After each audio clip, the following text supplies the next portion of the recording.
Hace 42 años, cuando el Señor nos mandó a Randy y a mí a Colombia, estábamos recién graduados de la universidad, llevábamos un año de matrimonio y con mucha pasión y expectativa en nuestros corazones vinimos acá, fuimos enviados por imposición de manos de apóstoles y profetas y palabras proféticas, sin saber exactamente qué era lo que Dios tenía ya, el propósito de Dios que tenía en su corazón, pero sí sabíamos que Dios nos había mandado. Entonces, en esta venida nuestra a Colombia, que fue en el 1976, 2 años anteriores a ese, en el 74, habíamos venido Randy y yo para que él conociera a la familia y mamá y papá lo pudieran conocer también a él. Y en ese verano, la verdad fue que se tornó en un tiempo de ministerio todo el verano, que fue tremendo, fue muy lindo porque la iglesia de Cristo en la ciudad de Cali era muy pequeña, eran muy pocas iglesias. No creo que no hubiera siquiera 50 iglesias en la ciudad. Y estuvimos dictando conferencias, orando por enfermos, vimos milagros, una tras otra, y en ese momento fue que Dios nos confirmó que al venir a Colombia era Cali el lugar donde Él nos llamaba. Regresamos a la universidad, nos graduamos, nos casamos y bueno, volvimos en el 76. Lo que teníamos en el corazón era ver el hambre tan grande de la gente que habíamos experimentado ese verano, y que aunque por supuesto en la iglesia cristiana se cree en la Trinidad de Dios Padre, Dios Hijo y Dios Espíritu Santo, la experiencia, la vivencia de tener a la persona del Espíritu Santo en sus vidas no era algo conocido. Y por eso nuestro instituto se llama Instituto Ministerial del Espíritu Santo. Y por eso allí se enseña cómo oír la voz de Dios a través de su Espíritu Santo, cómo es ser guiado por el Espíritu. Y esa fue, digamos, el sello que Dios puso en nuestro corazón, para lo cual vinimos. Le plació a Dios en medio de eso y todas las reuniones que tuvimos, y cuando ya formalmente empezamos como iglesia, porque la verdad era que Dios no nos dijo que nos había traído a abrir una iglesia, porque yo creo que si nos hubiera dicho eso, yo hubiera sido la primera que hubiera dicho, no. Nos dijo que íbamos a venir a entrenar y a levantar liderazgo. Magnífico, porque ambos teníamos, bueno, Randy tenía, por supuesto, el llamado de maestro y el manto del ministerio de maestro. Pero a medida que se fueron dando las cosas, se fue formando la congregación, y Dios le plació que empezáramos como iglesia, comunidad cristiana de fe, Misión Suramérica, un domingo de Pascua. Por eso es que siempre, cada año, se celebra el domingo de Pascua.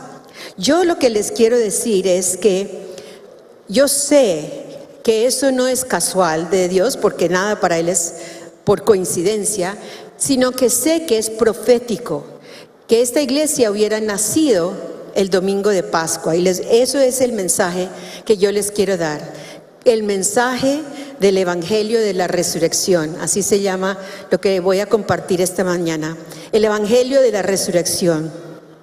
Lucas 24:5, después de morir Cristo y que van y lo buscan en la tumba, el ángel que los encuentra dice: ¿por qué buscas entre los muertos al que vive?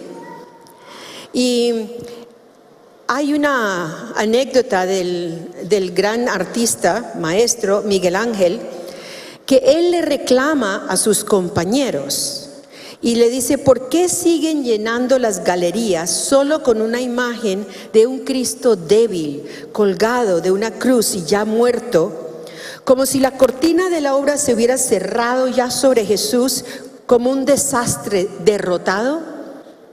Esa horrible escena solo duró unas horas, decía él, mientras que para la eternidad, que nunca tiene fin, Cristo está vivo, la piedra se quitó de la tumba y Él gobierna y reina triunfante.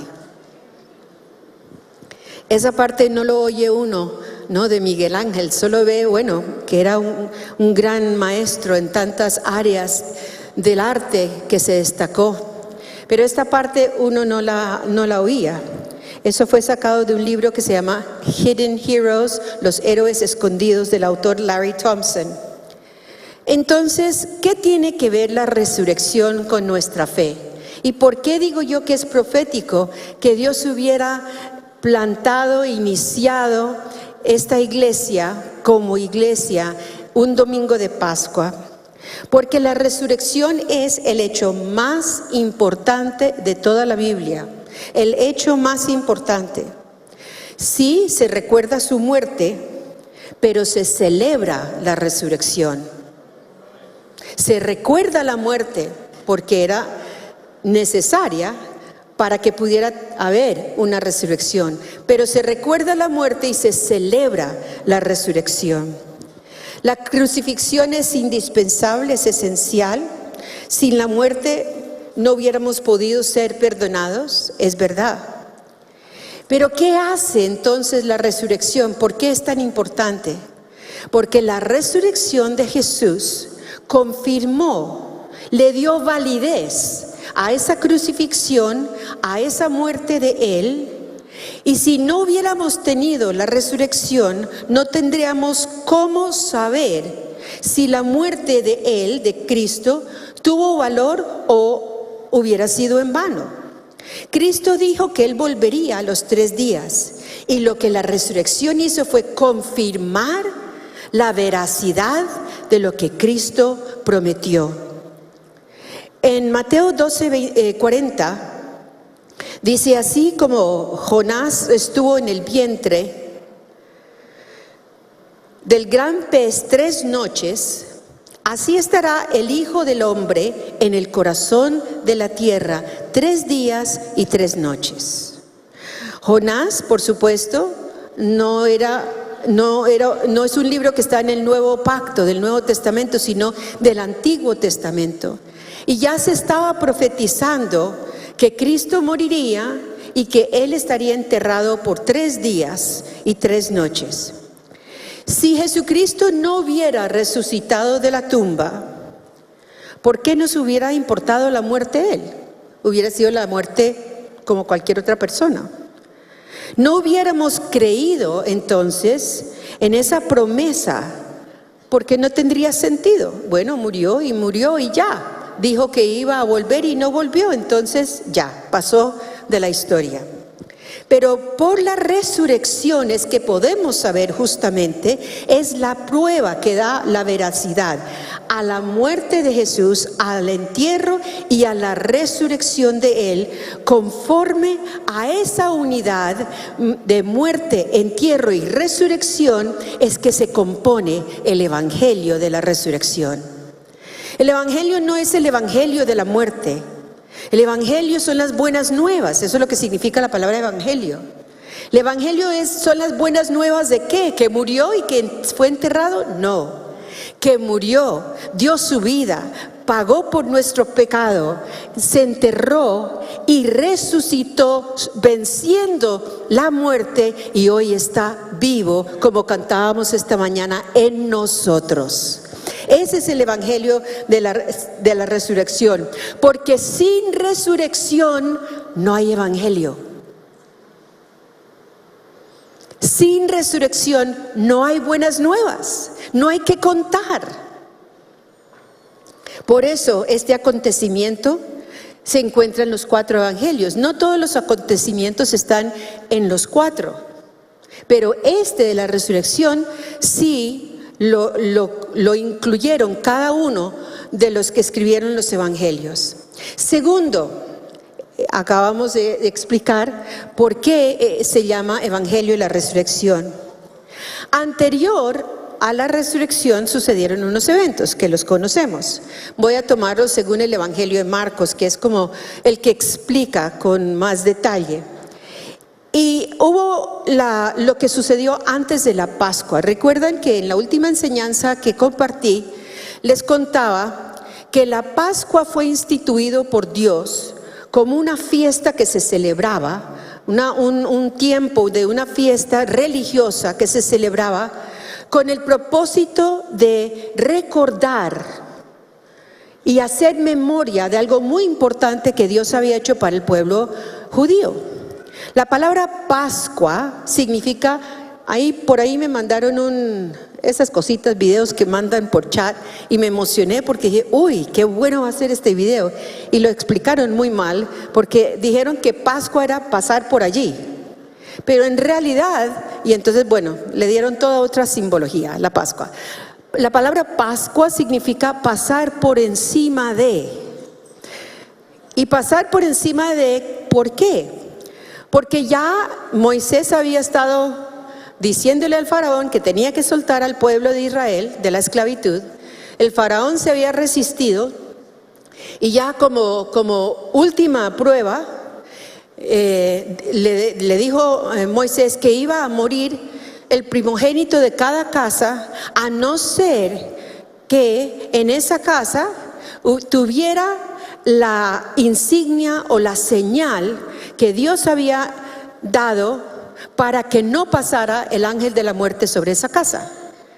Y esa insignia era que le había dicho al pueblo de Israel, esto era primera vez que lo hacían como lo que hoy en día sabemos que es una nación, como un pueblo, y era que tenían que tomar un cordero con ciertas características, matar ese cordero, preparar el cordero para comérselo con especias amargas, y tomar la sangre del cordero y ponerlo sobre el dintel de la casa y las dos columnas. Todo eso tiene una simbología.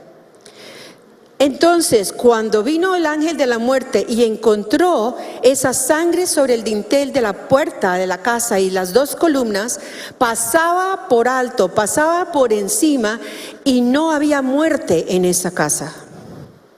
Finalmente, con eso que sucedió, el faraón le dice a Moisés, bueno, llévese a este pueblo, y no solo los mandó, sino que los mandó con cosas físicas, materiales, que ni siquiera eran de Israel, pero que los bendijo para salir de ahí. Váyanse rápido. Ese acto, ese incidente, eso que sucedió, fue lo que Dios dijo, en memoria, para que nunca se olviden quién es su Dios, que los salvó de la esclavitud, y que con la sangre del cordero también los salvó de la muerte. Nunca lo olviden, y anualmente tenían que celebrar la Pascua. Esa Pascua era la que estaba celebrando Jesús en lo que nosotros llamamos en el Nuevo Testamento la última cena. Eso era él que estaba dándole cumplimiento a un mandato de Dios, conmemorando esa fiesta judía. Y por eso él dice que se haga en memoria ya, no de un cordero cualquiera, sino en memoria de él. Los estaba preparando diciéndoles que así como el cordero del antiguo pacto fue un animal, el que sería, como Pablo lo llamó, el cordero de la Pascua, sería ya Cristo dando su propia vida, derramando su propia sangre y entregando su vida para que nosotros, por eso la salvación no es solo porque me provocó y digo, no, Dios está en mí y yo soy criatura de Dios y ya.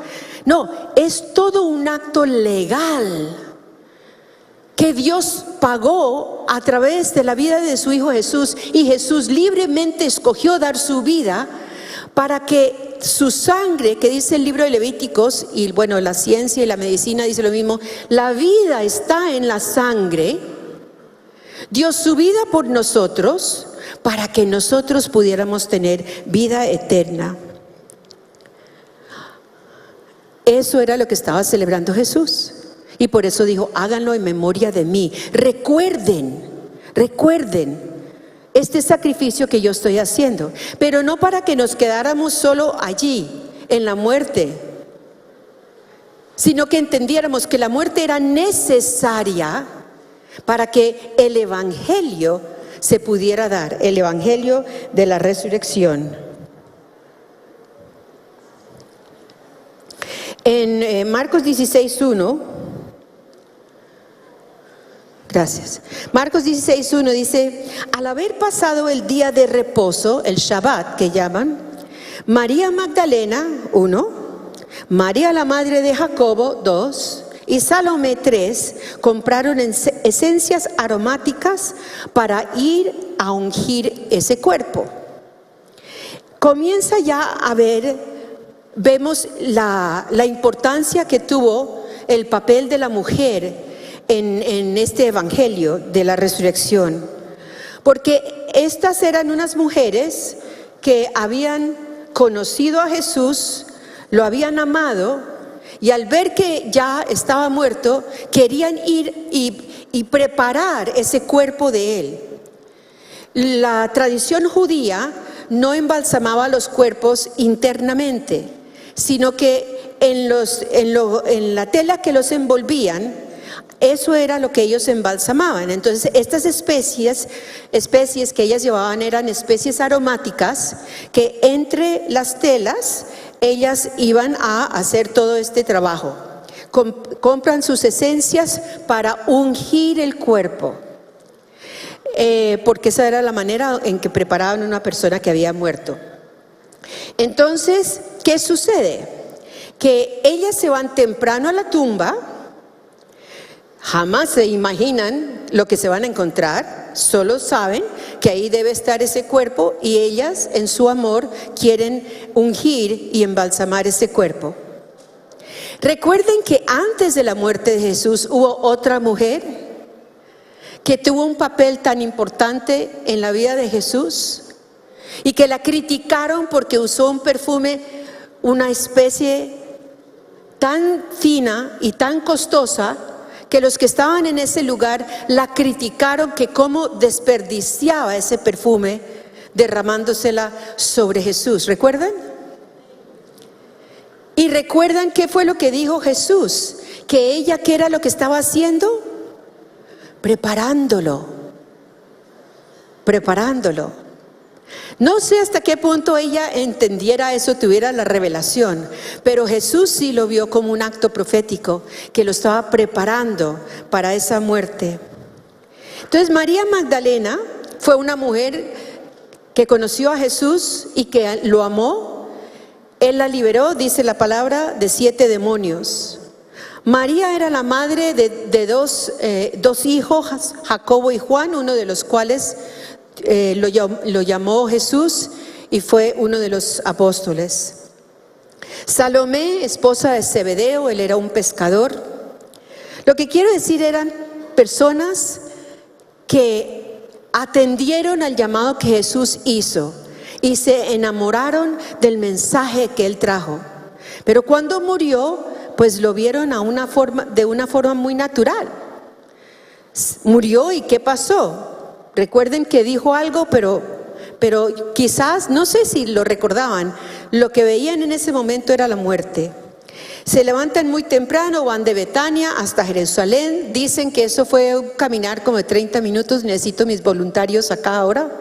Gracias, tengo unos voluntarios muy importantes para esta parte de la explicación. Y dice la palabra que ellas estaban conversando entre ellas, y uno diría, bueno, estarían hablando y me imagino acongojadas, y no, todavía no, un momentico, no lo abras todavía. Ya, ciérralo y ya les voy a decir gracias, para que estén listos. Pero en vez de estar manifestando o expresando su duelo, su dolor, ellas venían con una gran preocupación. Y la preocupación era, ¿qué vamos a hacer para mover esa piedra que tapa la entrada de la tumba? ¿Y por qué era esa su preocupación? Porque resulta que esa piedra era muy grande y por ahí no había un hombre, porque estos valientes discípulos habían salido corriendo después de la muerte. Además de Pedro, que lo negó 3 veces a Jesús. Eran las mujeres, perdonen que haga tanto énfasis que eran las mujeres.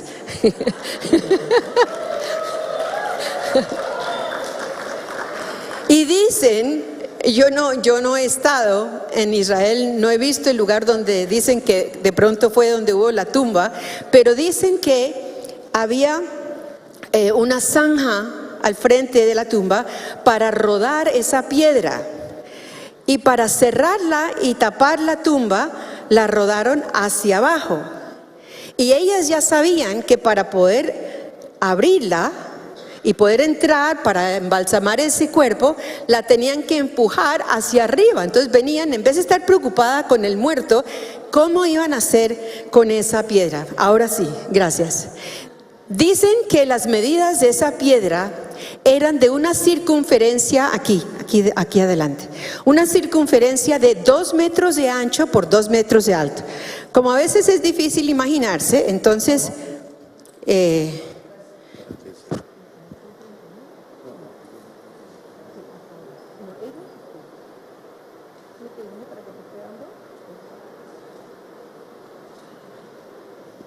está midiendo los 2 metros.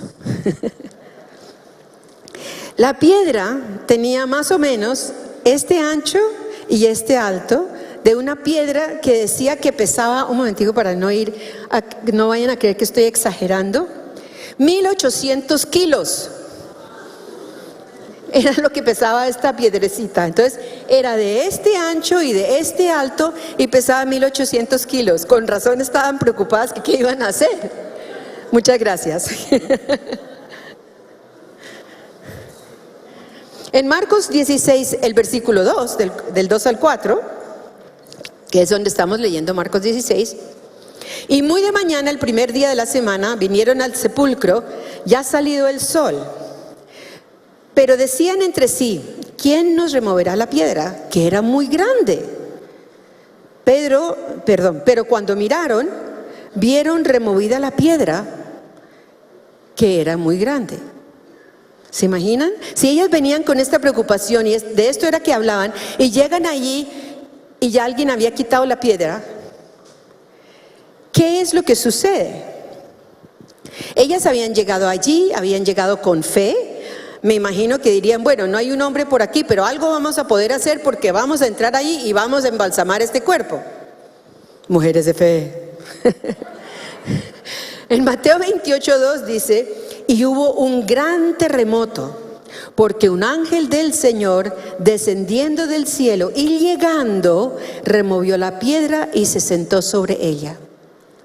Dicen que cuando llegaron estas mujeres, no solo habían corrido la piedra, sino que la habían quitado y la habían puesto en un lugar allí sola. Para decir que cuando estas mujeres llegaron, número uno, ya estábamos viendo qué tan imposible era para que humanamente estas mujeres pudieran rodar una piedra de esas dimensiones y de ese peso, y mucho menos que alguien la cogiera y la levantara y la pusiera en un lugar. Para ustedes, ¿qué quiere decir esto? ¿Qué está diciendo? ¿Qué está demostrando? ¿Qué declara esto? ¿Qué creen? Si humanamente era imposible haberla levantado y haberla puesto en otro lugar, ¿qué está demostrando esto? ¿Qué declara esto? Que uno no era hechura de hombres. Entonces, ¿quién queda? Que era una intervención divina, que Dios había intervenido allí. Dios había hecho eso. Lo otro que dicen es que no era necesario quitar la piedra para que Jesús pudiera salir. Entonces, ¿por qué? Para que las mujeres pudieran entrar y ver el milagro que había sucedido. Por eso fue. La intervención de Dios fue para que los humanos pudiéramos ver y entender el milagro de la intervención de Dios. Y en Marcos, el mismo 16, ahora seguimos con los versículos 5 al 7, dice, y cuando entraron en el sepulcro, vieron a un joven sentado al lado derecho, cubierto de una larga ropa blanca. ¿Y qué les pasó? Se espantaron. Claro, no lo esperaban. Mas él les dijo, no se asusten.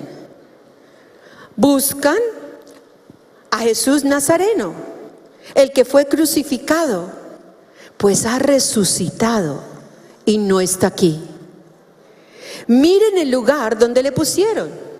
O sea, como quien dice, miren, en lo natural, físicamente, no está aquí. Y entonces, ¿qué les dice? No se pone a darles una explicación de qué pasó y teológica. ¿Qué es lo que les dice? Vayan y digan el mensaje del Evangelio. Vayan y digan. Pero el mensaje del Evangelio no es vayan y digan que Jesús fue crucificado y para de contar. Aquí el mensaje era, vayan y digan que aunque fue muerto, resucitó sobre la muerte, venció a la muerte y ahora Él vive. Ese es el mensaje. Gloria a Dios, sí, un aplauso para Él.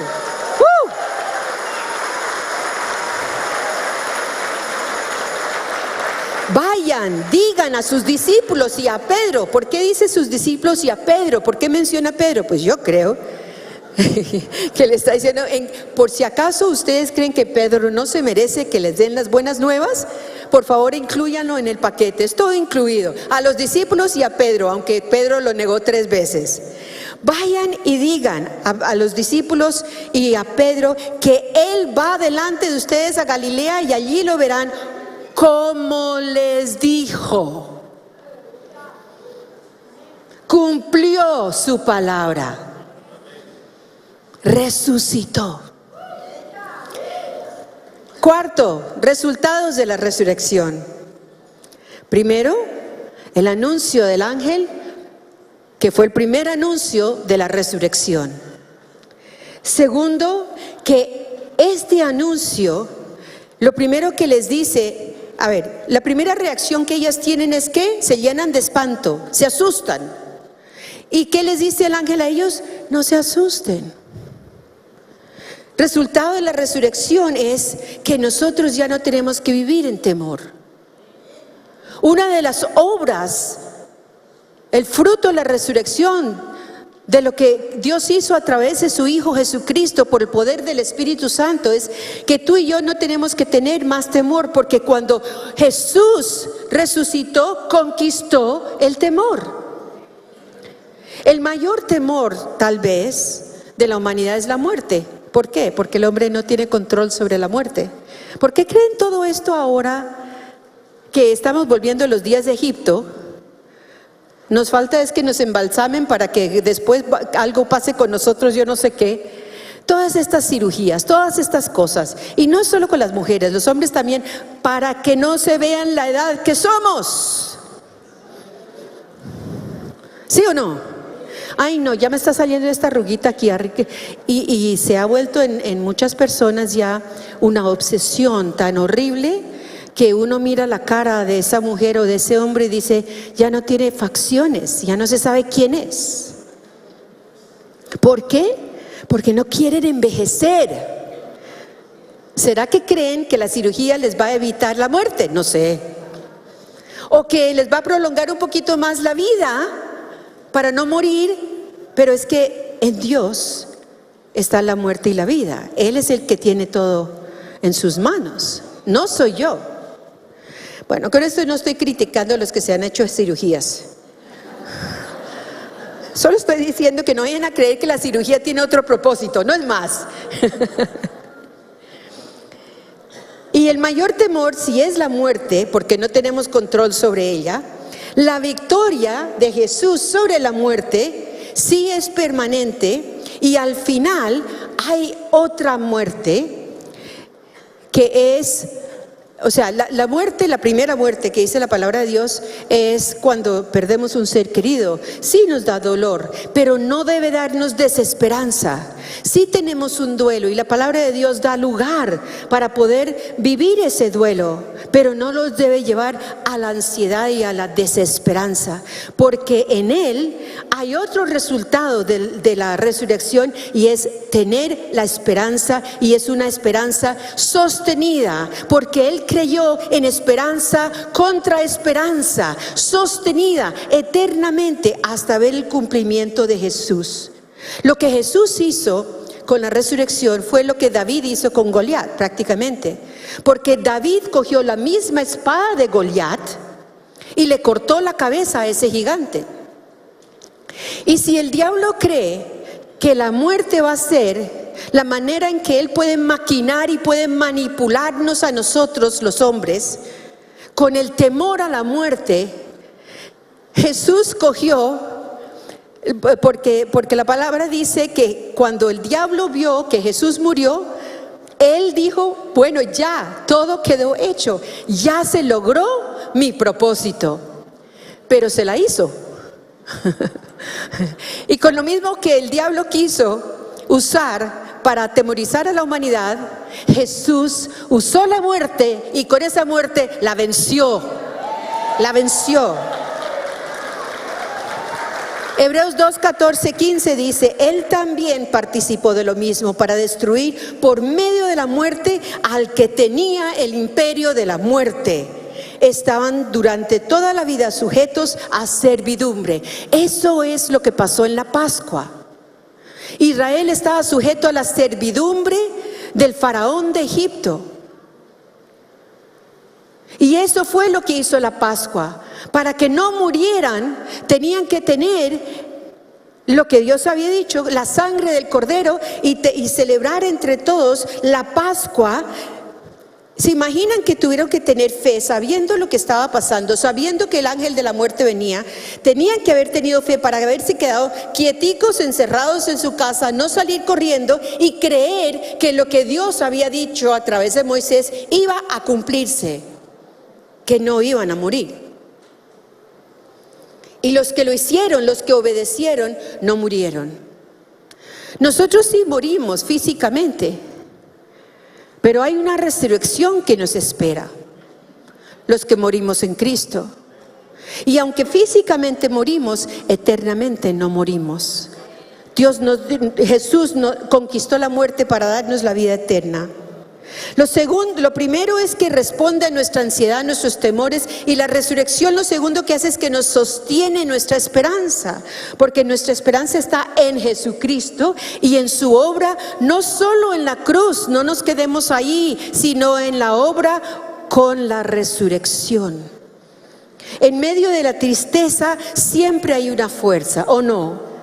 ¿Hay alguien aquí que haya vivido una tristeza y que no haya recibido de parte de Dios fuerza en medio de esa tristeza, o una paz, como dice la palabra, que sobrepasa todo entendimiento, que uno dice, ¿cómo es posible que en medio de este dolor y esta tristeza que tengo, de este duelo, pueda haber paz en mí? No lo entiendo acá, pero sé que está pasando dentro de mí. Eso es lo que hace la obra de la resurrección, que nos da esta vida eterna y nueva vida a través de Él. Porque para el cristiano la esperanza se puede decir, está en todas partes, porque Cristo está en mí y Él es la esperanza de vida. Entonces tú no puedes vivir en temores, tú no puedes vivir en desesperanza, tú no puedes darle lugar a la ansiedad, porque Cristo vive en ti, y si está en ti, ya la esperanza de vida vive en ti, mora en ti, y por la resurrección ya tiene la victoria en ti. Tú le tienes que dar lugar. Dice 1 Corintios 15, cuando Jesucristo resucitó, sorbida es la muerte en victoria. Eso fue lo que hizo la victoria con la muerte. ¿Dónde está, oh muerte, tu aguijón? Ya no nos puede amenazar, ya no nos puede manipular, porque Jesucristo es quien le quitó el aguijón a la muerte. Cuando las mujeres entraron entonces a la tumba, el ángel les sostuvo su esperanza, porque aunque le dijo, mira, no está aquí, les dijo, ya resucitó, y les dijo que fueran a decir, no solo que fueran a decirle a los discípulos y a Pedro, sino que les dijo, es que ya el Señor ya se fue, ya está delante de ustedes, ya va a llegar. Así como les prometió, así lo hizo. Sé que puedo creer en Él, tengo esa esperanza. Primera Tesalonicenses 4:13. No ignoren acerca de los que duermen, para que no se entristezcan como los que no tienen esperanza. Los que no conocen el evangelio de la resurrección no saben que hay esperanza. El ángel dio 7 palabras claves. Él ha resucitado. Él no está aquí. Podríamos ponerlo al revés. Él no está aquí. Él ha resucitado. Esta esperanza viva es la respuesta de nuestras dolencias. Tercero, lo primero nos quita el temor. Lo segundo nos da esperanza, la resurrección. Y lo tercero que ha hecho es que suple nuestro propósito. Pero yo creí que mi propósito era ser profesional, era estar casado, era tener hijos. Bueno, obviamente eso es parte del plan. Pero el propósito soberano, número 1, por encima de todo, por lo cual Dios nos creó y tenemos la salvación en Él y vivimos en el evangelio de la resurrección, es que como creyentes, ¿qué debemos hacer? ¿Qué hizo Jesús con Pedro? Se acordó de él, tuvo compasión, tuvo misericordia. A pesar de haberlo negado 3 veces, Jesús lo amó. Marcos 16:7. El siguiente versículo: anda y dile a sus discípulos y a Pedro que él va delante de ustedes a Galilea. Y ellas fueron huyendo del sepulcro. Todavía estaban, me imagino, que no sabían qué hacer. Afortunadamente me dieron la orden que fuera, porque voy a salir volando de aquí. Y se fueron huyendo, dice la palabra de Dios, porque les había tomado temblor y espanto. Como si no era suficiente que viéramos que se fueron volando, nos describen: temblor y espanto les produjo esto. Ni decían nada a nadie. Habían venido como típicas mujeres, ¿no? ¿Qué vamos a hacer? ¿Y cómo vamos a correr la piedra? Y salen mudas. No decían nada a nadie porque tenían miedo. Sin embargo, obedecieron a pesar del miedo. Ese es el versículo 8. Tal vez no dijeron nada en ese momento. Me imagino que estaban procesando todo esto. ¿Cómo así? Sí, Él nos dijo, pero pues no era que no creyéramos, pero no tenían como a qué compararlo, a qué asemejarlo. No sabían, seguramente cuando Cristo dijo: en 3 días yo vuelvo. Yo no sé qué se imaginaron, pero en todo caso, cuando vieron la evidencia de lo que Él dijo se había cumplido, quedaron asustadísimas y procesaron eso. Pero después vemos que seguramente cuando ya lo entendieron, cuando ya vieron a Jesús, el evangelio de la resurrección se comenzó a difundir. Y quiero enfatizar, no es solo el evangelio, no solo son las buenas nuevas, son las buenas nuevas que la resurrección sí se cumplió, venció sobre la muerte y podemos tener vida eterna. Es la que se predica. Ese es el evangelio que se predica. El evangelio de la resurrección se comenzó a dar. Marcos 16, y quinto, que el evangelio de la resurrección es un evangelio vivo. Es un evangelio de gracia, es un evangelio de misericordia, de amor. Pero también es un evangelio de poder, de fuego, donde hay manifestaciones sobre lo natural. ¿Por qué sería que Jesús les dio la orden a ellos, a los discípulos, y les dijo: es necesario que me vaya porque el Padre ha prometido, ha hecho una promesa que les va a dar? Y es importante que ustedes me oigan y atiendan. Vayan allá al aposento alto y esperen. Esperen. ¿Y cuál era la promesa? Comienza el ministerio de la persona del Espíritu Santo en la vida individual de cada creyente. Ese es el evangelio de la resurrección. No podemos caminar en un evangelio que es complaciente, porque eso no es el evangelio de la resurrección. Ni siquiera de solo decir: mira, tú sabías que Cristo murió por ti. Si te quedas ahí, ese no es el evangelio de la resurrección. El evangelio son las buenas nuevas. Y esas buenas nuevas, si vemos a los discípulos y los apóstoles en el libro de los Hechos, casi todos hablaron de la resurrección. Y no hablaban solo de la crucifixión. Obviamente tienes que incluir eso, empezar por ahí, porque entonces, ¿qué propósito tiene una resurrección si la persona no ha muerto? Lógico. Pero también, ¿qué propósito tendría un evangelio si Cristo solo murió y no resucitó? No es el evangelio de las buenas nuevas.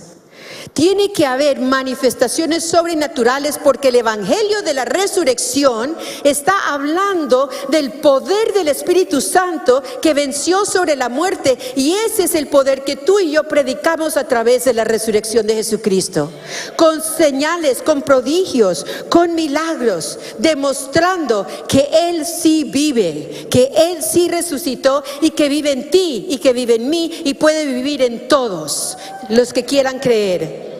Los discípulos vieron a Jesús antes de morir. Ellos habían visto a Jesús cuando murió. Conocían todos los detalles de lo que había sucedido y sabía que lo habían enterrado a Él. Pero también, después de la muerte, lo vieron vivo. Lo vieron vivo. Y aunque hablaron de muerte, más hablaron sobre la resurrección. Y a partir de la resurrección de Jesucristo, reciben la promesa del Padre de ser llenos y bautizados con el Espíritu Santo en poder y en fuego. Porque Él era el evangelio de remoción, era el evangelio con acción y efecto de remover, de quitar todo lo que la muerte quería manipular sobre la humanidad y reemplazarlo a través, o sea, si había temor, lo podía avivar, con esperanza. Si no tenía esperanza, le daba un motivo por el cual creer y poder vivir. Era un poder nuevo que no conocían. Y en conclusión, no sé si haya personas aquí que no conozcan a este Jesús. Hermano, no sé si haya personas que sí lo han conocido, pero quizás se alejaron, se enfriaron o intelectualmente se convencieron que no existe.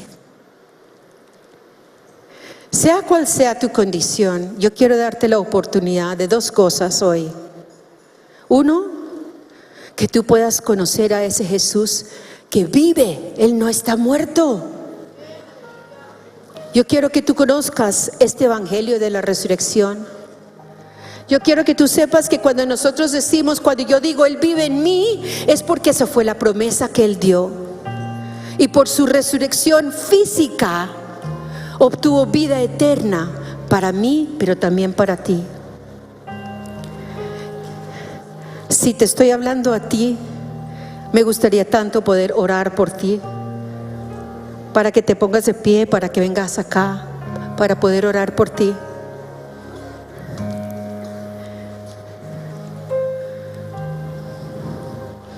Niño, joven, adulto, anciano, no importa la edad, tampoco importa tu trasfondo religioso, porque no estamos hablando de una religión, es una relación. Eso es lo lindo del evangelio de la resurrección. No le pertenece a ninguna denominación, a ninguna religión.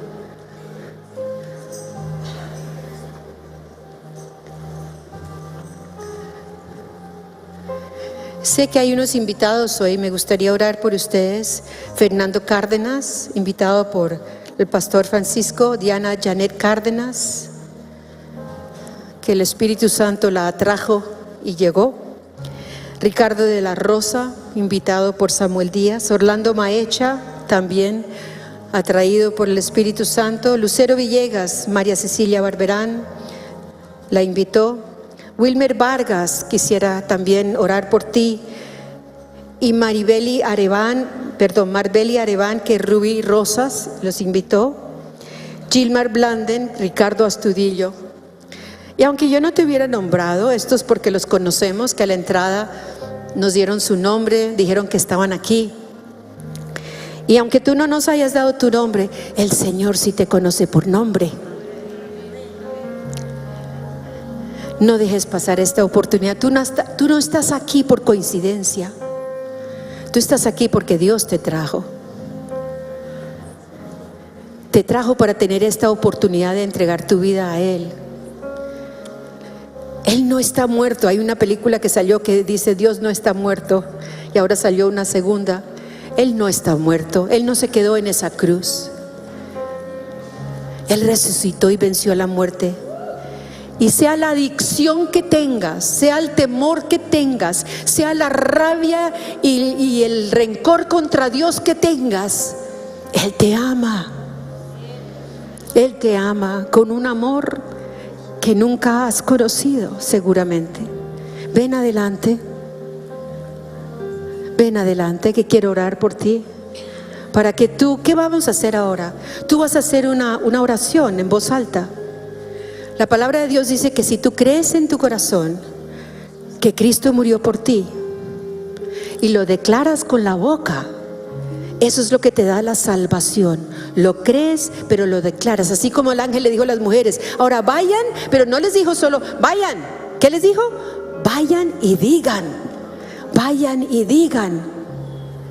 Porque en nuestras palabras hay vida o muerte, pero nosotros queremos hablar palabras de vida. Yo creo que hay alguien más que está allí. Paso o no paso, paso o no paso. Pero ven adelante. Es que cuando uno pasa adelante públicamente, uno está diciéndole, Señor, aquí estoy. Yo quiero que tú seas el Señor de mi vida. Sé que eres el Salvador porque ya moriste en la cruz, pero yo quiero declarar con mi boca, tú eres mi Salvador, tú eres mi Señor, y te doy mi vida. Voy a hacer una oración breve y tú la repites conmigo.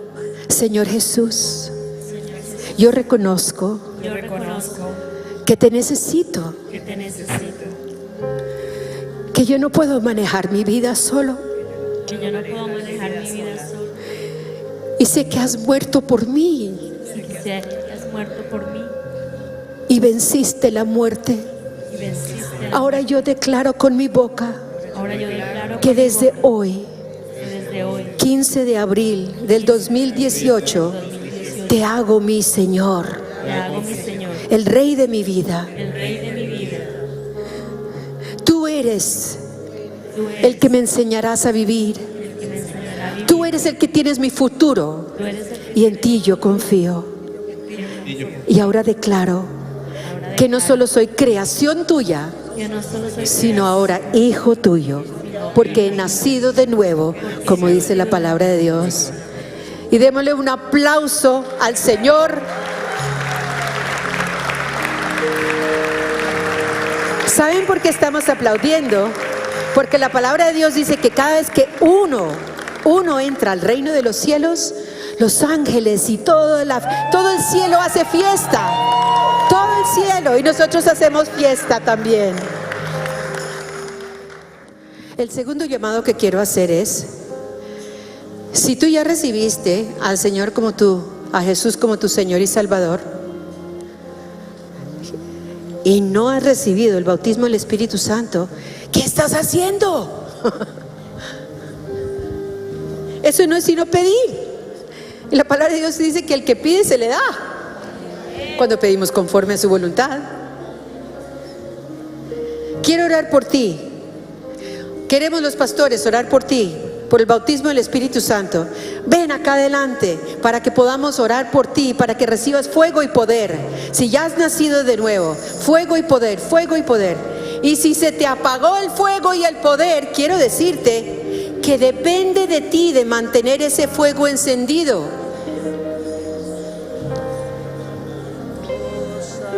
Eso es lo que le dijo Pablo a Timoteo.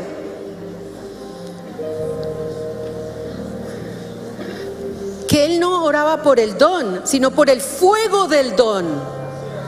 Y tú tienes que mantenerte orando en lenguas, tienes que mantener hablando sobre tu vida, sobre tus circunstancias con tu boca y mantener ese fuego avivado, avivado, avivado, avivado.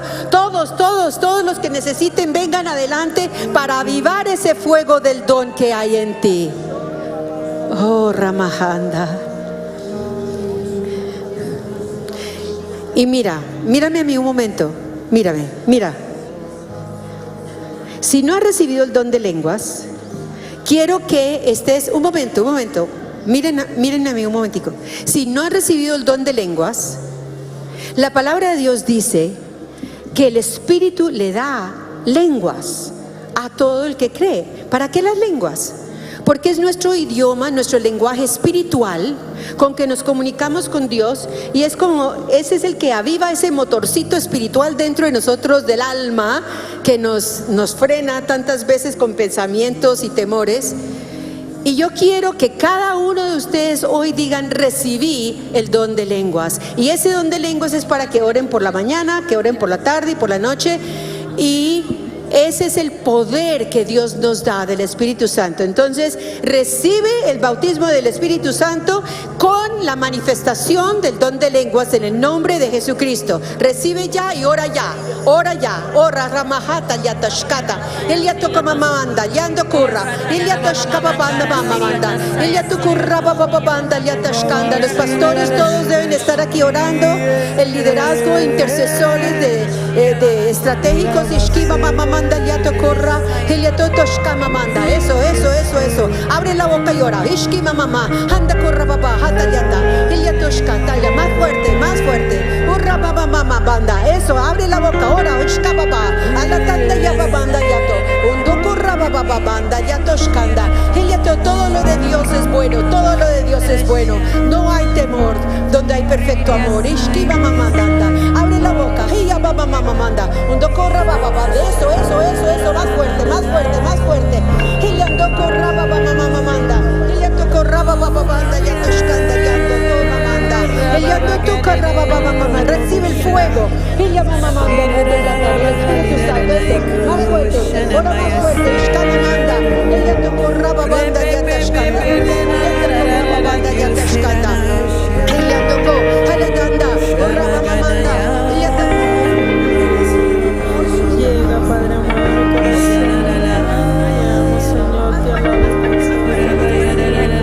Te alabo y te exalto.